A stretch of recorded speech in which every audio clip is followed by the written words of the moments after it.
Olá, professores, tudo bem com vocês? Eu sou o Anderson, sou coordenador da Educação Infantil, como vocês já sabem, junto com a Leide, né? E hoje eu vim aqui falar um pouquinho para vocês sobre a BNCC.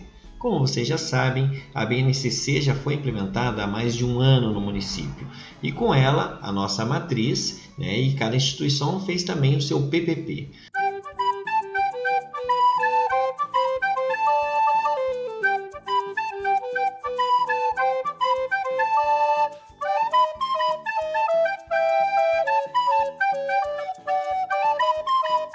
Hoje eu vou trazer aqui para vocês uma explicação da BNCC, né, de o que a gente tinha e o que a gente tem agora com ela. Eu acho bem importante isso, porque às vezes no nosso entendimento parece que veio algo que excluiu o que a gente já sabia, excluiu o que a gente vinha fazendo. E não é bem assim. A BNCC ela envolveu tudo o que a gente sabia.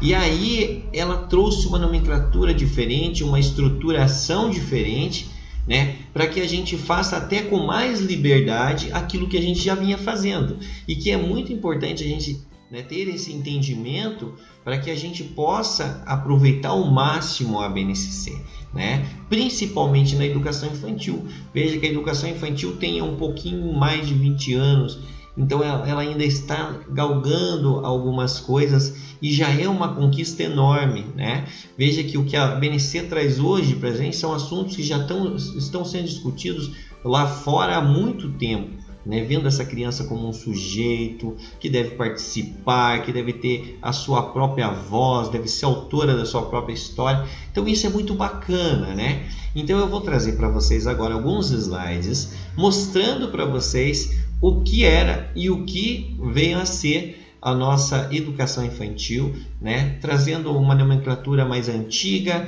que estava lá nos RCNEs ainda, e trazendo hoje a BNCC, a forma que ela traz, os campos de experiência, os direitos de aprendizagem, tudo isso para ficar um pouco mais claro para vocês, principalmente os mais novos e também os mais antigos, que vão ver a evolução disso para hoje. E sabe-se que é uma conquista muito grande para a educação infantil quando a gente vê que lá era assistencialista no início e hoje ela passou a ser um direito da criança, onde se desenvolve muita coisa. Isso a gente tem que ter bem claro para valorizar o nosso próprio trabalho. Então me acompanhe agora nesses slides e a gente vai destrinchar o que é a BNCC e o porquê que ela veio e o que ela vai nos ajudar, ok? Então venha junto comigo nesses slides. Então, BNCC, Base Nacional Comum Curricular na Educação Infantil. Eixos estruturantes e campos de experiência é o que a gente vai falar um pouquinho aqui, certo? Ela chegou para ficar. Esses slides eu usei numa formação já no finalzinho de 2019 com as pedagogas, numa formação que a gente fez. Então era bem início mesmo de tudo, então eu coloquei essa frase, ela chegou para ficar, e de fato ela ficou, né? E a gente tem que ir se acostumando, mas aí chega aquela questão, e agora o que eu faço? Tudo novo, coisas novas, será que eu me jogo de uma ponte? Acho que pouco provável. E veja, ainda a BNCC, e aí nós temos ainda mais a pandemia ainda aqui para complicar. Então não dá para se jogar numa ponte, nem por causa da BNCC e muito menos por causa da pandemia. A gente tem que sobressair sobre tudo isso. Esqueço tudo que eu já fiz até agora e começo de novo? Professor, não. Vocês sabem muita coisa, vocês fizeram muita coisa. Vocês participaram de todo esse processo da educação infantil. Não se joga nada fora. Nós temos que lapidar o que a gente tem, né? E lapidando a gente traz uma coisa nova, né? Veja um diamante bruto é nada, não vale nada. Agora quando é lapidado ele fica valiosíssimo. Então o que a gente vai fazer com o que a gente sabe é lapidar, tá? Então não vou me apavorar, pois ela traz tudo que eu já conheço, mas apresenta uma estrutura diferente, é o que eu já falei. Ela vai trazer o que vocês já sabem, o que vocês já fazem, com uma estrutura diferente, talvez cortando alguns vícios, talvez apontando coisas que são mais importantes, talvez tirando o foco de coisas que era julgado como muito importante, né? E ela traz assim como toda a sua estrutura, tudo que ela apresenta, a diferença está no início ou no fim, ela traz com a mesma importância, né? E com o mesmo objetivo, que é o desenvolvimento da criança de uma forma integral. Então a gente vinha aí com a RCNEI, Referencial Curricular Nacional para a Educação Infantil, veja que ela é de 98, então a gente já tem 22 anos para mais de educação infantil, e ela vinha estruturada assim, né? A formação pessoal e social, conhecimento do mundo. O que eram isso? Eles eram os âmbitos de experiência, veja só que bacana.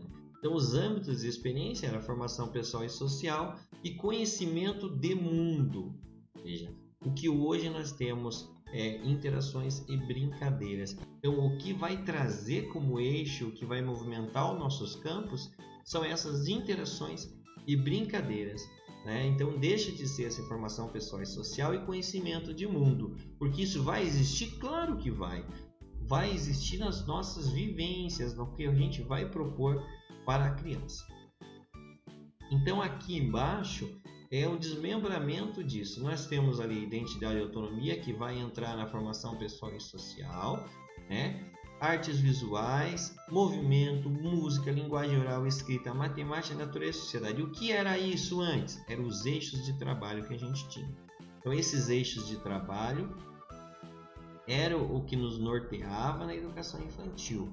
Mas foi visto, um trabalho de grande valor para a educação infantil, muito bem desenvolvido e pensado, são os campos de experiência que foi feito para quê? Para que eu não me limite mais a ficar na matemática, no movimento, na arte visual, na linguagem oral escrita, separando em caixinhas esses ditos conteúdos.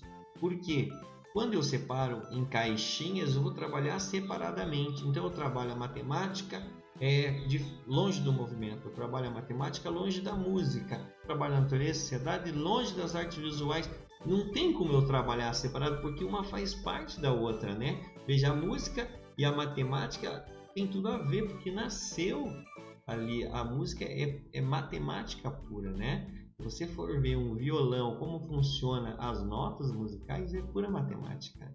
E como não envolver a música junto com o movimento, ou as artes visuais junto com o movimento, com a linguagem oral e escrita, com a identidade e autonomia, né? Então são coisas assim que não podia mesmo ser trabalhado separado, mas era assim que vinha, né? E vinha ainda com aqueles conteúdinhos marcados que sempre estavam lá na primeira página dos cadernos de planejamento, ainda riscadinhos embaixo, com alguns que eram mais cobrados, né? Principalmente a linguagem oral escrita. Então a BNCC ela trouxe esse formato diferenciado, essa estrutura, para dizer que nós temos que trabalhar tudo com a mesma prioridade, vamos colocar assim, né? Visando todo esse desenvolvimento da criança, que é o desenvolvimento tanto social, psíquico e motor. É fundamental. E emocional, principalmente, né? Então veja aqui, trocamos a parte formação pessoal e social, conhecimento de mundo, para os eixos estruturantes, que é interações e brincadeiras. Trocamos esses aqui, que são identidade e autonomia, artes visuais, movimento, trocamos para os campos, e esses campos de experiência, né? Esses campos de experiência, eles envolvem tudo. Então veja, corpo, gestos e movimentos, ele entra em movimento, ele vai entrar em música, e ele vai entrar também na linguagem oral escrita, ele vai entrar em artes visuais. Mas aí eu tenho trações cruciformes que não é da artes visuais, não somente artes visuais, ele contempla artes visuais assim como a linguagem oral escrita, como a matemática, como a natureza e sociedade, como a identidade e autonomia, porque ele é intrínseco um no outro, assim, não tem como eu remover um do outro assim, né? O que a gente faz, o que a gente fazia era tentar limitar aquele conteúdo, por assim dizer. Não se há necessidade de limitar, a gente deve sempre expandir, né? Abrir um leque de possibilidades e começar numa linguagem oral escrita, numa contação de história, e ir para o movimento de uma encenação e cantar uma música e de repente fazer uma pintura, de repente pintar o próprio corpo. Então veja como isso vai trazendo uma questão da identidade da criança, da identidade do professor também. E tudo isso está dentro desses campos, né, que não pode ser encaixotados assim, trabalhados tão separadamente, né? Então o que a BNCC hoje ela é? Então nós temos os eixos estruturantes, são interações e brincadeiras, né? Essas interações, experiência nas quais as crianças podem construir, apropriar-se de conhecimentos por meio das suas ações e interações com pares e adultos. É importantíssimo isso.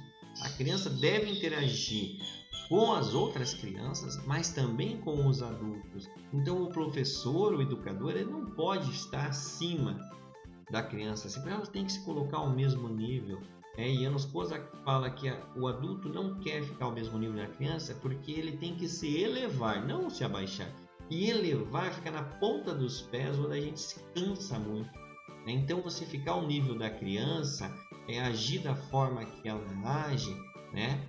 E ainda trabalhar com o zelar, com o educar a criança, ele é mais cansativo. Mas quando você está lá, a criança reconhece você como um outro, né? Como um dos seus pares, onde ela vai trazer você para aquela brincadeira dela e vai aceitar as propostas que você traz também, que é importantíssimo isso, né? Então essas interações e brincadeiras elas vão acontecer assim, interações porque tem que haver mais de um sujeito para interagir, as crianças não podem ficar isoladas, o que na pandemia é horrível para a gente, porque na pandemia a gente está aqui na sala e a criança está em casa. Como que eu vou fazer essa interação? Hoje por meio dos vídeos, né?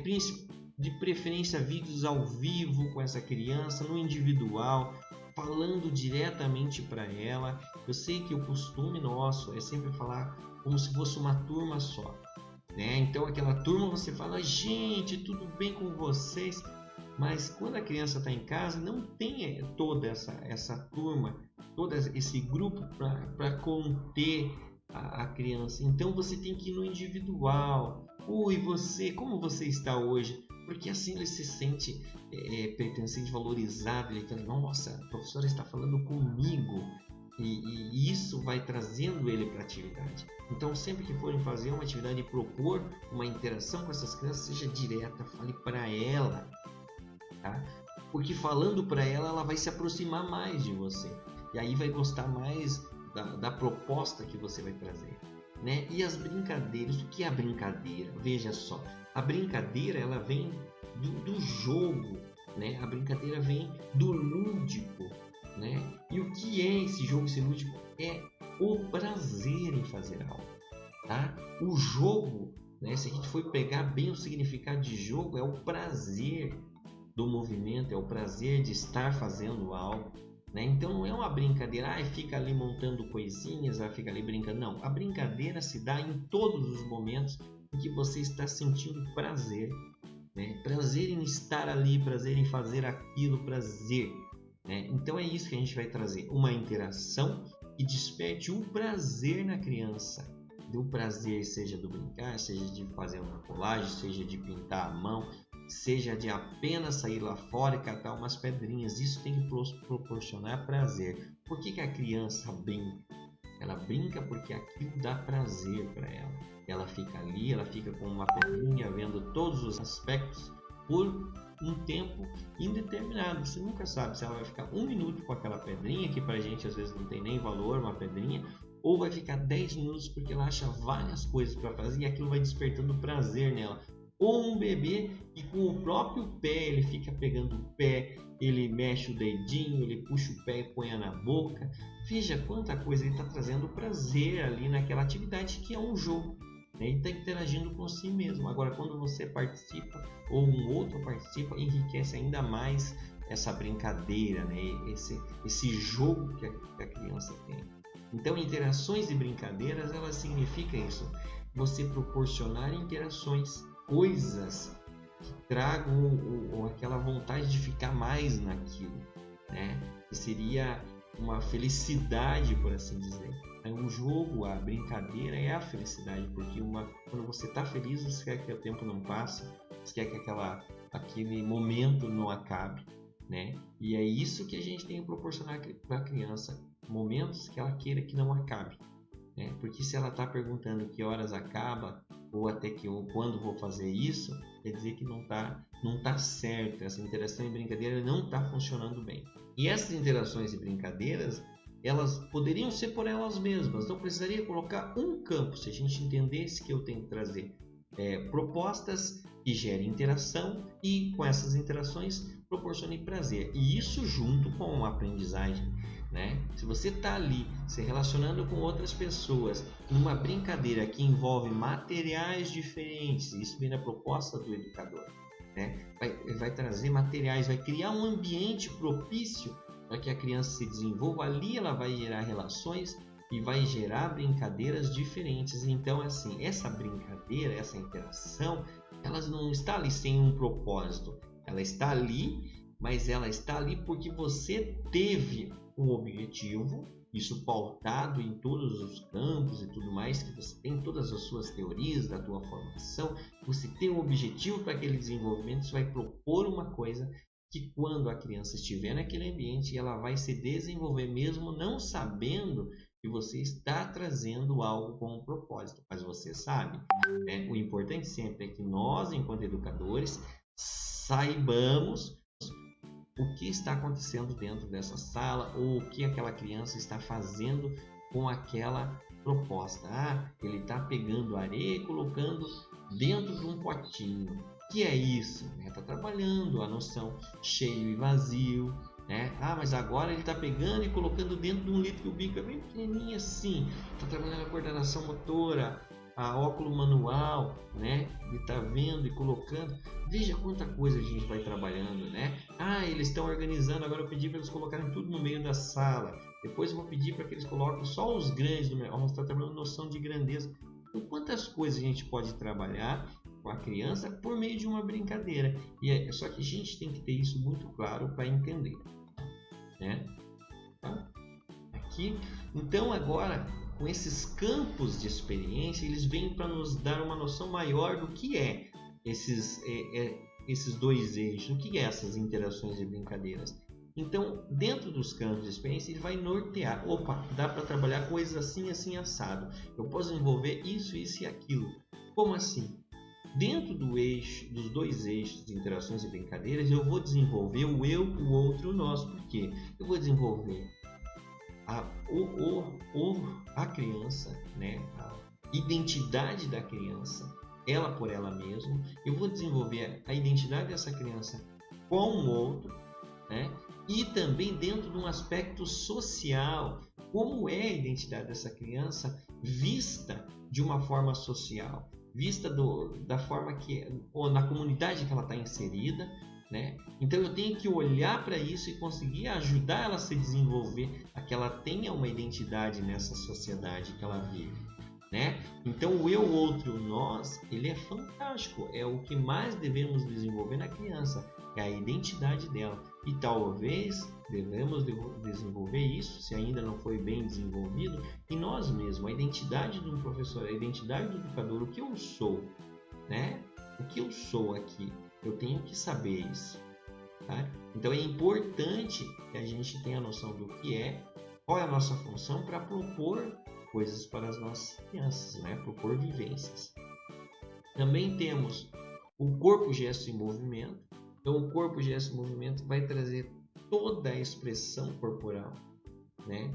Toda a expressão do corpo, toda a movimentação, a parte psicomotora, né? É entender o porquê a criança faz determinados gestos, é trazer oportunidades para que essa criança se expresse corporalmente, né? E por que isso está aqui? Veja que ele está formando um ciclo, indo e vindo, porque isso a gente vai fazendo junto, dentro de uma atividade do movimento, né? Uma atividade que traz, o corpo traz um movimento, que seja numa música, seja numa interpretação, vai estar trabalhando o eu, a identidade da pessoa, né? E vai trazer uma expressão mais artística, que é o traços, cores e formas, vai trazer aquela expressão plástica, vamos por assim, né, da criança também.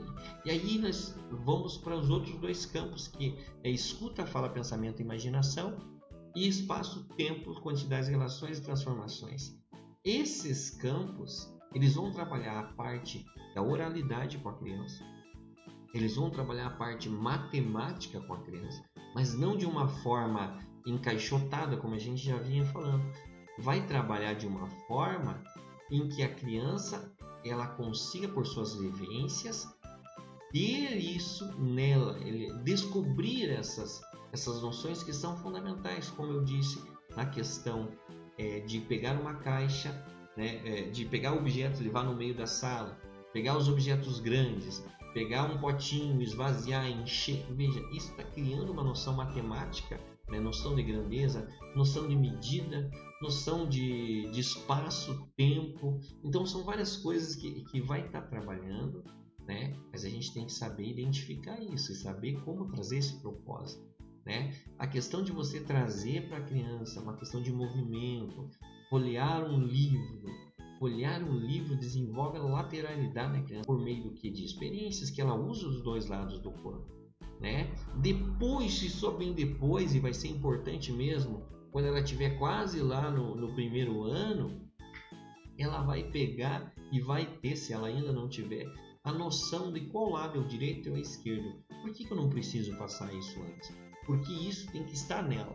A criança só aprende a noção de lado direito e esquerdo quando ela consegue se colocar no lugar do outro e se ver na posição do outro, porque só existe lado direito e esquerdo em relação a alguém ou um objeto. Então eu tenho que saber me deslocar daqui, então isso eu tenho que trabalhar o eu muito bem desenvolvido, né? Todas as vivências que vão trabalhar com o meu movimento, né? Isso vai fazer com que eu tenha uma noção de que como se eu me colocar no lugar daquele objeto em relação a mim, eu vou aprender qual lado meu é direito e qual lado meu é esquerdo. Não adianta eu amarrar uma fitinha do lado direito da criança,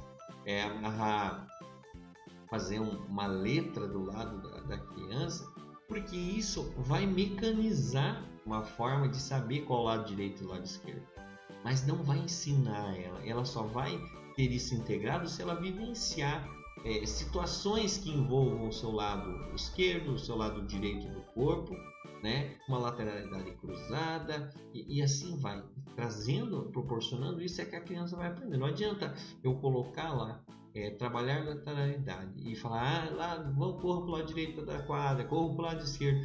Isso não vai ficar claro, porque se você estiver no fundo da quadra, do lado direito e esquerdo, o seu vai ser um. Se você estiver no outro lado, do lado direito e esquerdo, o teu vai ser o outro. E aí vai virar uma confusão na cabeça da criança. Outra questão sobre lateralidade interessantíssima é quando a professora faz um videozinho ou ela está ali à frente das crianças, vão falar, erga o braço direito. Só que como está de frente, ela ergue o braço esquerdo. Porque de frente, espelhando, a criança vai erguer o braço certo.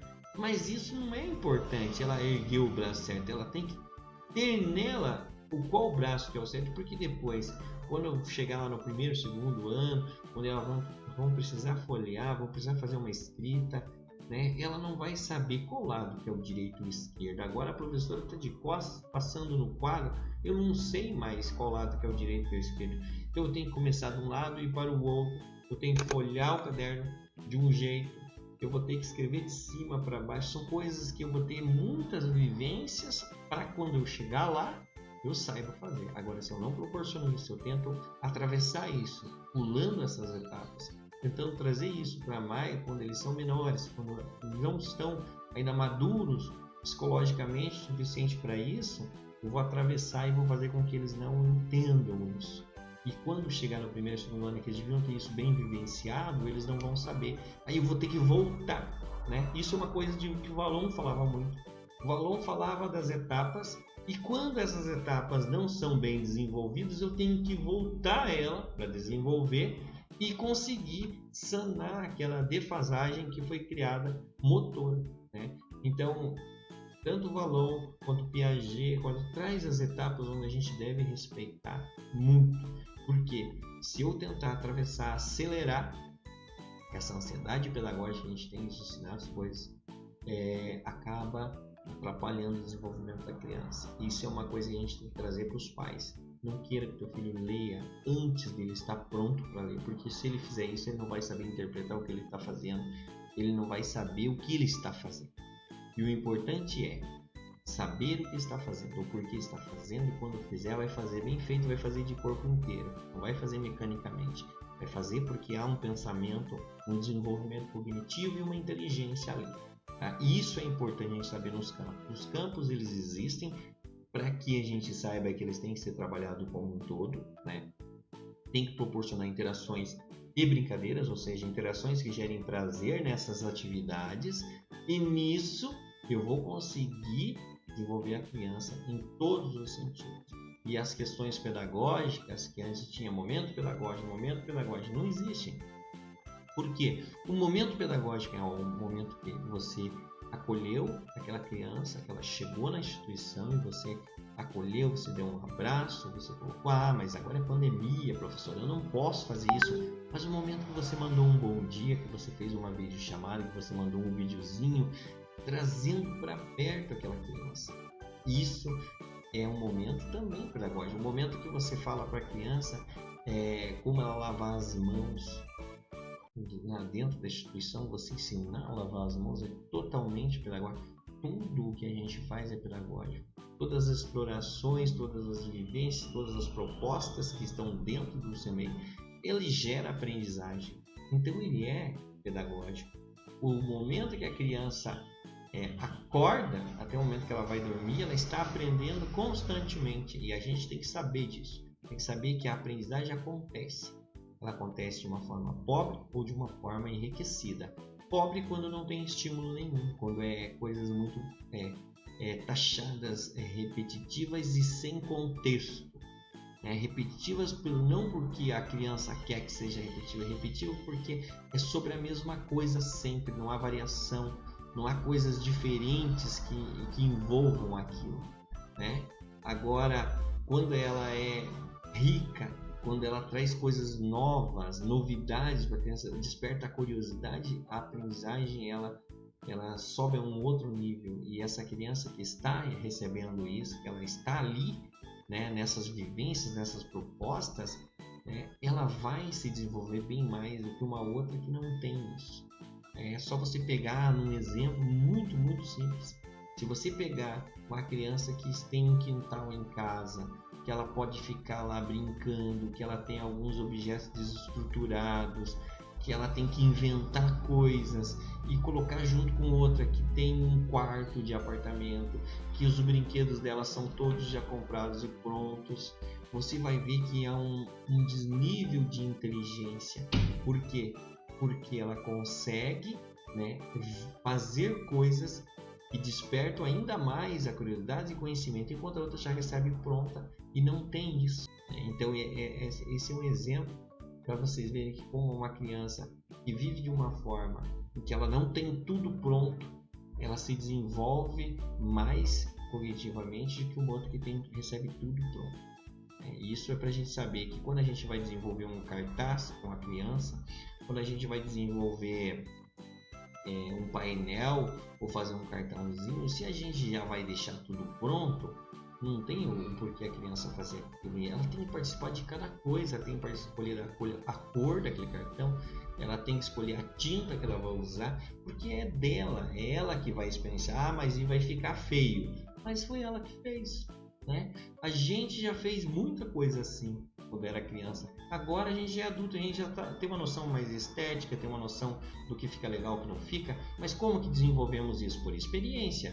Se a criança não tiver essas experiências, vai se tornar um adulto e não sabe fazer isso, porque não teve experiência nenhuma. Nós fizemos tudo, demos pronto.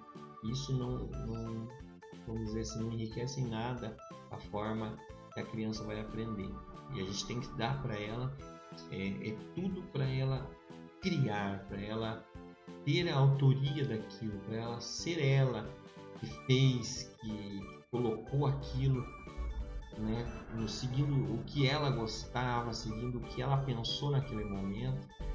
Isso vai dar para ela a autoria de uma coisa e que ela vai ficar muito feliz em mostrar. Quantas vezes uma criança já não chegou, já mostrou um desenho que era só um risquinho, mas ela falou: olha só que legal esse carrinho que eu fiz. Era um risco que não tinha nem o formato de um carrinho, mas para ela era. E quantos carrinhos que elas colam né, que tem lá para colorir, que ela nem leva embora, que ela nem vai mostrar para ninguém, porque ela não sente que foi ela que fez. Ela sente que era algo que ela deveria ter feito ali e ela fez, e às vezes joga na frente da escola. Agora, quando é ela que faz uma coisa que é a autoria dela, ela leva, mostra para os pais, põe na geladeira, ela quer pôr no outdoor para todo mundo ver, porque ela sente que tem parte dela ali. E é isso que a gente deve fazer, propor coisas que façam com que a criança sinta-se parte daquilo, não que ela sinta que ela está fora, que ela vai errar quando ela faz. Fica ali, ela vai fazer, ela fica perguntando, tá certo, ela não deveria perguntar isso se tá certo, ela devia acreditar que aquilo está certo, e aí sim você vai lapidar junto com ela. Será que se eu pintasse aqui de uma outra forma ia ficar melhor? O que você acha? Será que ficou legal isso aqui? Parece que ficou um pouco torto, será que tem como a gente fazer de uma outra forma? Trazendo, instigando no método mais construtivista com a criança, não impondo coisas para ela fazer. Tem que ser um ambiente um pouquinho mais favorável, que a criança se desenvolva de uma forma mais autora. Com isso, próximo videozinho aqui do Antônio do Severino Antônio, eu acho que é para fechar a nossa fala aqui. E eu quero que vocês prestem bem atenção e aproveitem. Vou colocar só uma partinha dele que eu acho fantástica, falando exatamente dos espaços que a gente cria para crianças que são favoráveis. Que lugar que a escola dá para a criança? Há muitos lugares. Alguns conseguem ser um lugar em que a criança se reconhece. Muitos deles, ela não se reconhece. Há muitos impedimentos para que ela se sinta em casa e se sinta autora. E isso vai se agravando ao longo da escolaridade. Não deveria, né? Nós vamos assim ressecando a escola de toda atividade criativa e depois, na juventude, no início da vida adulta, queremos pessoas criativas, inventivas, capazes de ver com olhos novos, de fazer coisas novas. A criatividade não é dada por nós, a criança, assim como a liberdade, assim como a emancipação, a autonomia da criança. Antes de mais nada, precisaria ter a escuta. Depois, a conversa. Quando ela se sente acolhida e quando você conversa com ela, quando você trata a criança como sujeito que pensa, que sente, que cria, ela se sente autorizada. Ser autor é isso, né? Ela se sente autorizada a criar. Nós tentamos preservar alguns territórios, alguns espaços. Trabalho difícil, mas é possível. Se você der continuidade, nesse processo de acreditar que a criança é capaz, que o adolescente é capaz, aí eu acho que essa criatividade não vai morrer. Há um excesso, há uma sobra de materiais prontos, materiais inteiramente pré-definidos. Apostilas, por exemplo, sistemas apostilados, em que todas as questões já estão colocadas. A criança nunca é autora, nunca escolhe. Você pede para elas desenharem algo, elas querem uma cópia, elas querem que você dê alguma coisa para elas copiarem em cima, não, elas não acreditam nelas. Então você tem que fazer uma mediação para conseguir com que ela faça o desenho dela. Por mais anticriativo que seja o sistema, uma parte depende de quem está ali. O como você faz, a maneira de você trabalhar a apostila é um território de liberdade. Você pode fazer resistência ali, você pode propiciar a criação, você pode fazer escuta da criança, porque a maneira depende das escolhas que nós fazemos.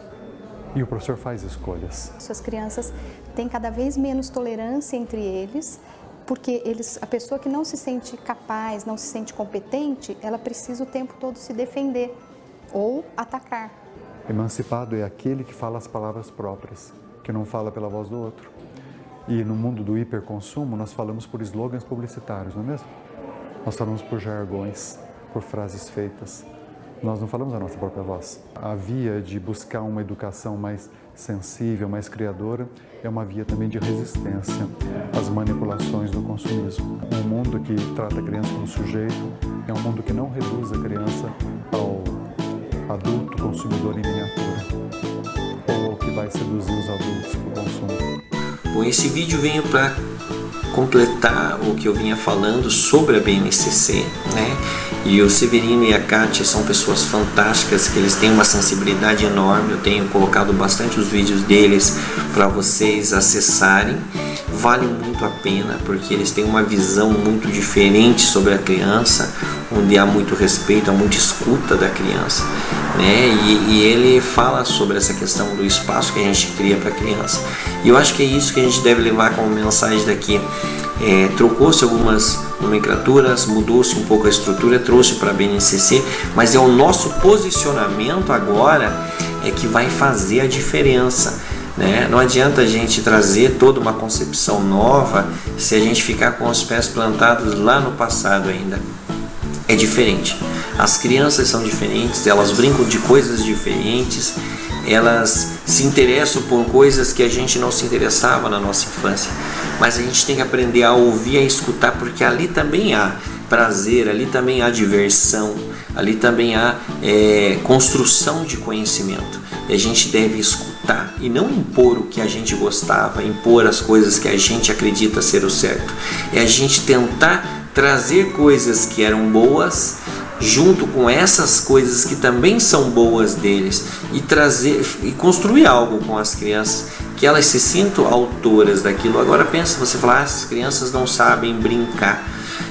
Talvez os espaços sejam mais limitados para a brincadeira, talvez os materiais sejam mais restritos para a brincadeira, mas cabe a nós trazer coisas diferentes para que essas crianças consigam se desenvolver de uma outra forma, então, né? Então essa é a minha mensagem. Espero que tenha ajudado a entender um pouco da BNCC, como ela se originou, na verdade, como ela se tornou o que ela é, né? Como ela se definiu assim.